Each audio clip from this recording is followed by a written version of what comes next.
briefly review the conditionals that we've learned.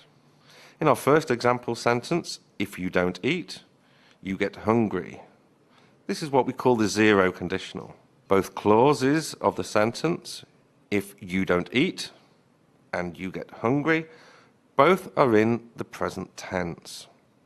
The zero conditional is used to express facts or general truths.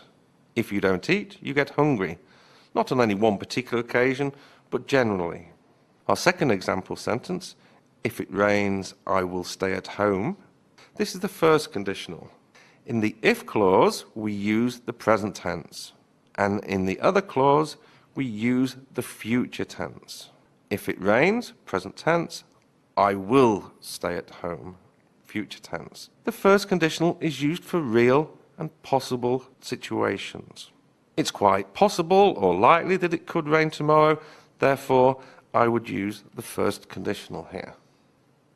However, if we look at the next example, if I won the lottery, I would buy a new house. This is the second conditional.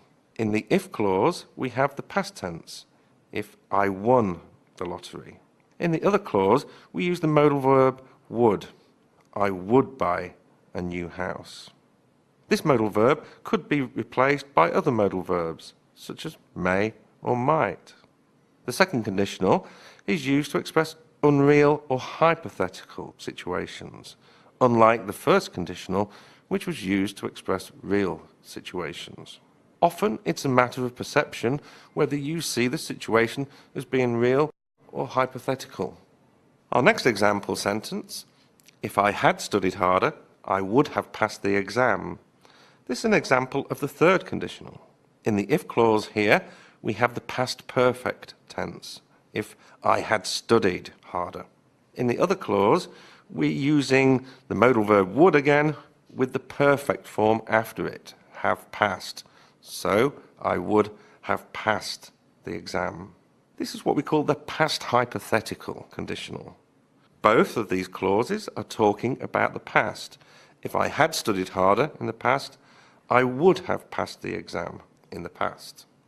They're both hypothetical because they didn't happen. If I had studied harder, but I didn't, I would have passed the exam, but I didn't. Our final conditional example, if I had passed the exam, I would be a doctor. This is an example of the mixed conditional. In the if clause, like the third conditional, we have the past perfect, if I had passed. But in the other clause, we have the modal verb would, plus the base form of the verb, as in the second conditional. This is why it's called the mixed conditional. It's taking elements of the third conditional and also the second conditional. Whereas with the third conditional, we said both situations related to the past and were hypothetical. With the mixed conditional, only the situation in the if clause relates to the past. If I had passed my exams. The other clause relates to the present. I would be a doctor now. Again, both are hypothetical. I didn't pass my exams and I'm not a doctor.